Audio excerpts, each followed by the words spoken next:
At ito nga ka-from di, oh. Pagdating ko, hinanap ko kaagad yun ang aking red cherry. Eh, tapos wala na pala siya sa kanyang wala na siya sa kanyang paso. Tumalon siya ka-from di. So ito naman, itatanim ko ulit. Kasi maganda ito. Ang gagawin ko lang dito, ayun, papaano ko, lalagyan ko ng fertilizer para lumaki kaagad. So dalawang dalawang sanga. Ito na po mga ka-from di, mix epicea ito. Ganon din yung ginawa ko dyan. Punta may pag-asa pa naman itong lumago. Ayun. Ay.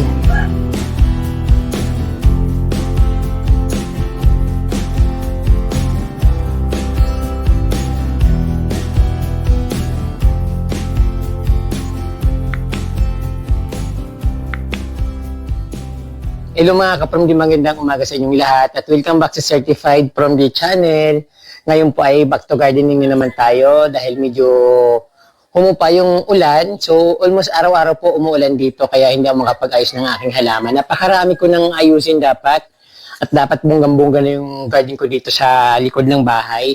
Pero palaging araw-araw umuulan halos tumitigil naman siya pero maya-maya biglang mabagsak kaya minabuti ko na lang na hindi ayusin muna. Pero gusto ko talagang ayusin na. Kahit nandun ako sa labas, sa loob ng bahay, sinisilip ko dito, inisip ko kung anong gagawin ko sa mga halaman ko. Kaya ngayon medyo nagkaroon ako ng time, dahil medyo nawala yung ulap, pero makulimlim pa rin. So ayun, mag-aayos ako ng halaman. But kung bago lang po kayo sa aking YouTube ka-from di, huwag niyo pong kalimutan mag-subscribe at pinutin po yung notification bell para updated po kayo sa aking mga bagong post na videos. Libre po yan at wala pong bayad. Yun lang po.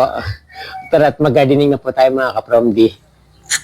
Mag-face mask ako kasi maraming pollen yung mga halaman. Baka mas-trigger na naman yung asma ko.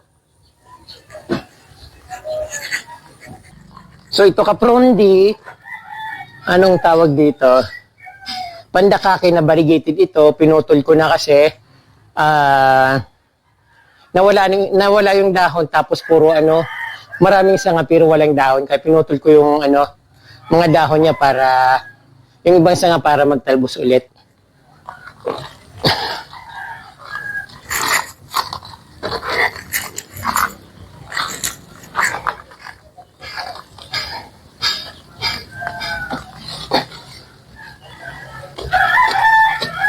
Kumakapit na kung saan yung aking ano to? Philodendron. At ito nga ka-from di, oh. Pagdating ko, hinanap ko kaagad yun ang aking red cherry. Eh, tapos wala na pala siya sa kanyang wala na siya sa kanyang paso. Tumalon siya ka-from di.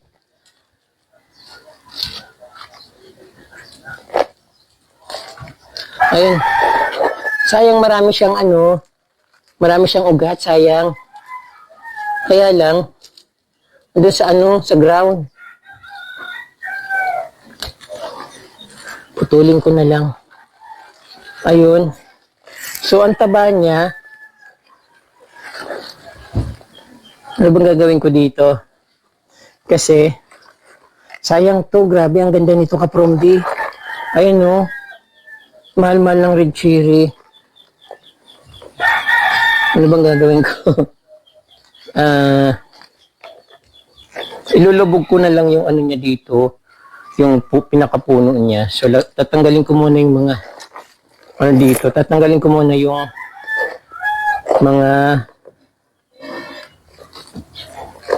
mga soil para ibaon ko ulit siya. Kasi yan, ang dami-daming ugat.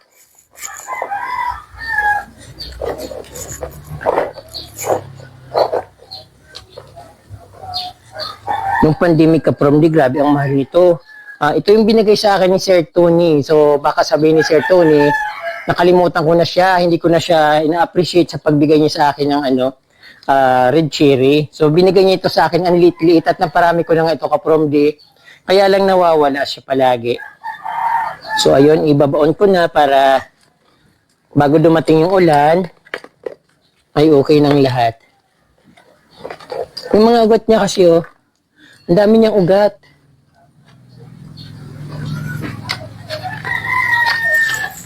Ayun.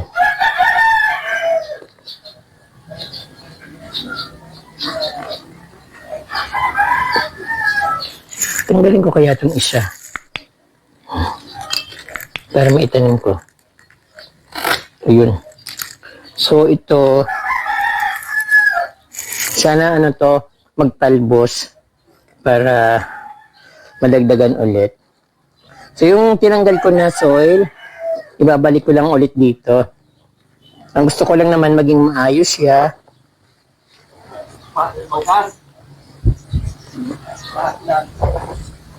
Hmm.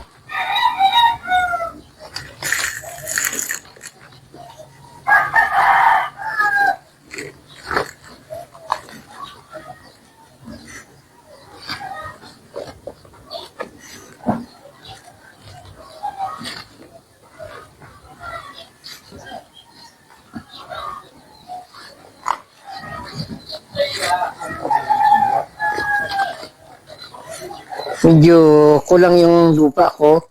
Mahirap kasi yung lupa dito ka-Promdi. So, later pag mag-ipon ako ng mga lupa, paglagay dito. Pero at least, naibaon ko na siya. Hindi ko siya pwedeng ibaon ng tudong-tudo kasi nabubulok yung niya, yung katawan niya kapag masyadong nakabaon yung niya, yung katawan niya. So, lalagyan ko na lang siya ng mga durog na dahon sa ibabaw para mas, nag-evaporate lang yung tubig niya sa ilalim. So, ayun. Okay na ito. So, ayusin ko na lang yung pagkakamada niyan dito.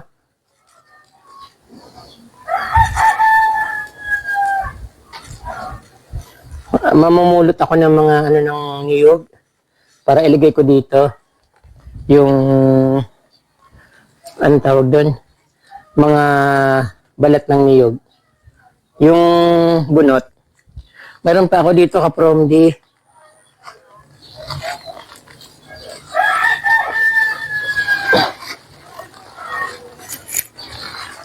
So ito naman, parang hindi ko alam kung anong tawag dito pero something silver. Ayun yung ang dami-daming dito, kuhol. So, minsan pumapasok sa loob ng bahay, nasa dingding, pumapasok siya. Wala naman magagawa eh. May inaalis ko na lang. Ayan. Kasi ito ka-Prom, dito tumubo na oh. Natumba kasi siya. Pero ang dapat dito, puputulin ko siya, tapos i-replant ko. Sayang kasi nito. Hindi ko masyadong, kasi pwede pa siyang itanim. Ayun. So ito naman, itatanim ko ulit. Kasi maganda ito. Ang gagawin ko lang dito, ayun, papaano ko, lalagyan ko ng fertilizer para lumaki kaagad. So dalawang na siya, dalawang sanga. Ayun. Kailangan putulin ko kaagad. Ano ba naman kasi ito? Ang hirap. Then, itanim. Tapos ito, itatanim ko lang din siya.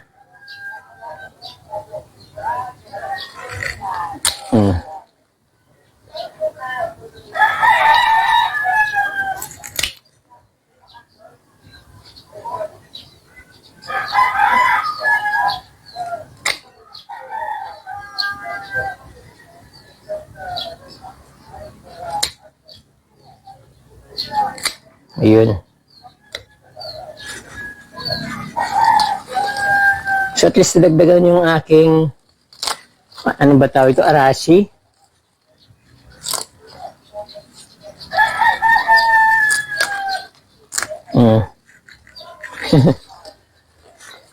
Ayan. Masaya. Ano rin naman ito ka-problema, bubuhay din naman ito ulit. So, pansamantala dyan ko muna at yung iba muna gagawin ko habang walang ulan.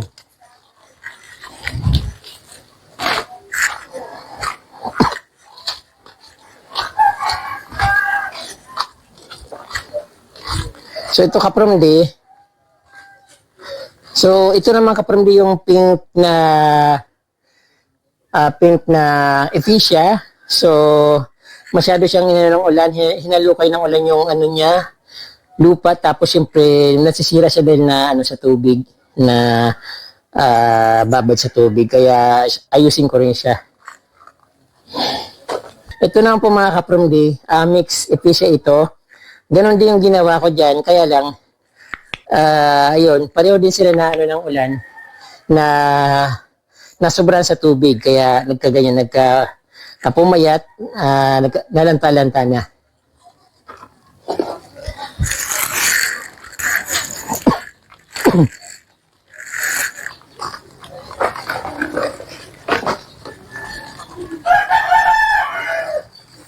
So mayroon akong mga bark ng kahoy dito, mga balat ng kahoy. Ilalagay ko na lang dito. Pero yung itika, pwede ito doon sa ano, lalagyan ko sa ibabaw yung, kaso lang ito kinakain to ng anay. Mga durog na kahoy, pwede kong lagyan yung ano, yung red cherry. Kasi halos ano rin to, halos lupa na siya.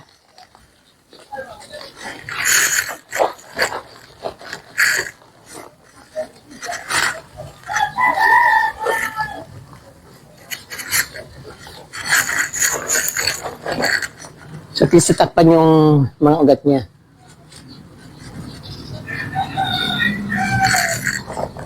Ayos. Kasi ito naman kapromdi, mayroon pang ano dito. Ang dito.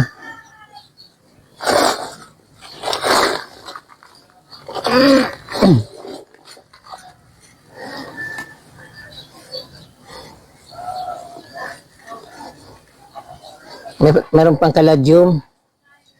Actually, marami akong caladium na ganito. Nakalimutan ko na lang kung saan ko na lang kasi nilalagay. Kaya hindi ko na ma-recall kung saan ko siya hanapin. Minsan nilalagay ko sa mga ibang paso ng halaman. So ito kapromdi, ano ko ito? Masyado ng pwede lang siguro ito. Tatabunan ko lang din mga ng kahoy, ay bark ng kahoy. Gaganda rin ulit ito. Yung mga ephesia kapromdi, ayaw nila nang nilalagyan sila ng fertilizer, namamatay sila, nawawala lahat. Meron ako nitong black, nilagyan ko ng fertilizer kasi gusto kong dumami. Nawala lahat, namatay.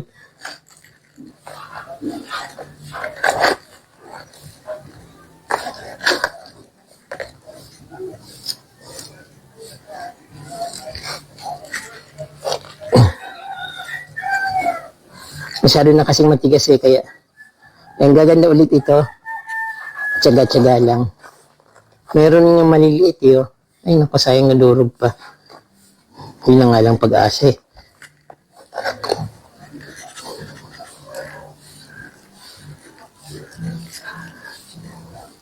Maliit na yung katulad ng pinutol ko kanina, tinanggal ko kanina, Syngonium. Ay hindi, basta ayan.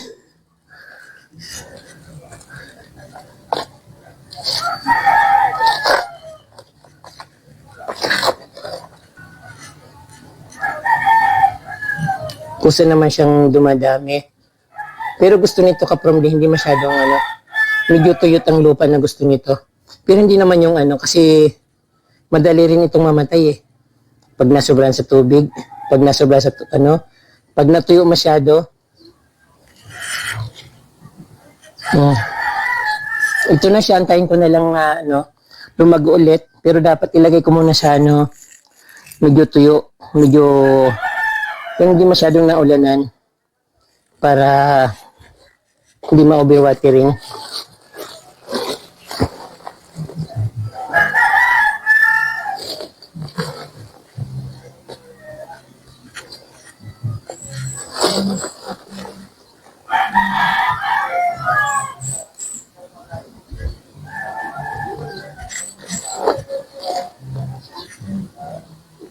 Itatago ko muna ito. Para hindi mabasa ng ulan.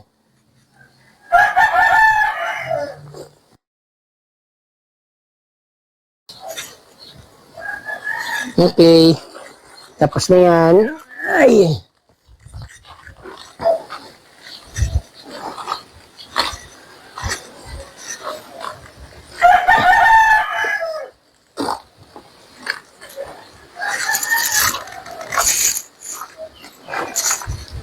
Ito pa yung problema ko, kapromdi. Yung isa ko pang red cherry na ano. Ay, bulok na pala, oh. Sayang naman. Kaya pala. So, ilagay ko lang yun dyan. May mga ugot naman siya, eh. So, no choice na ako, kundi... Aray.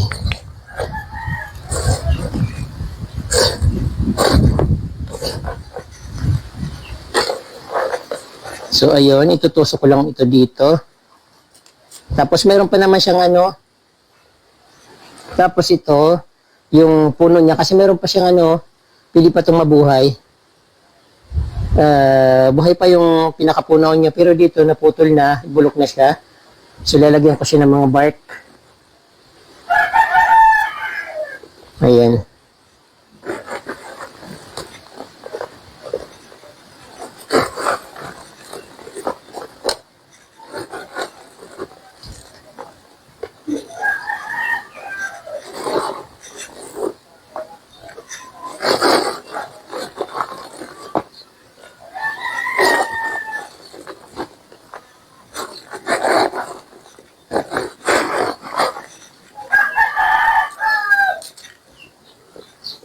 So, okay na ito.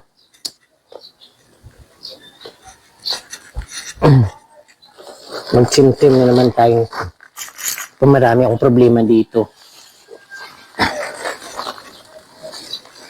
Grabe itong sira-sira na.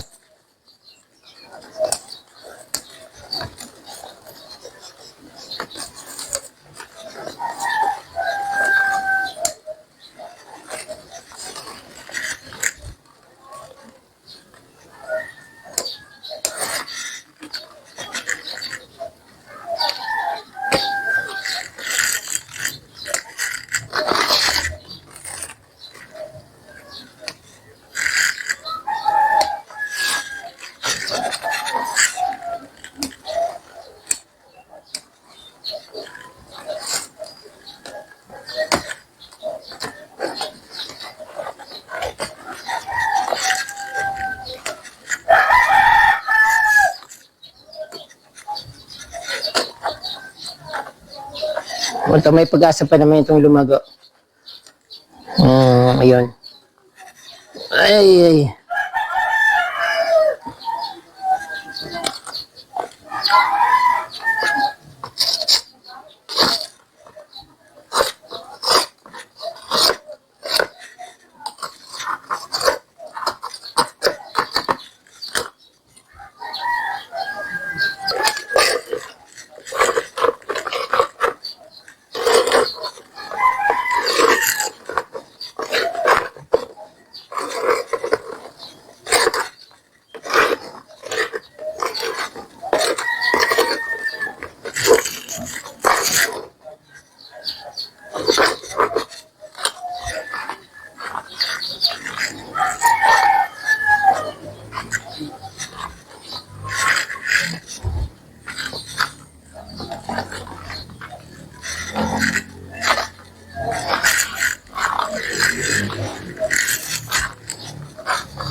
So, ito kasi itatanim.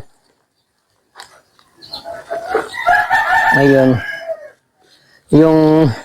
Yung puno niya nakaganon, baluktot kasi baluktot naman talaga siya.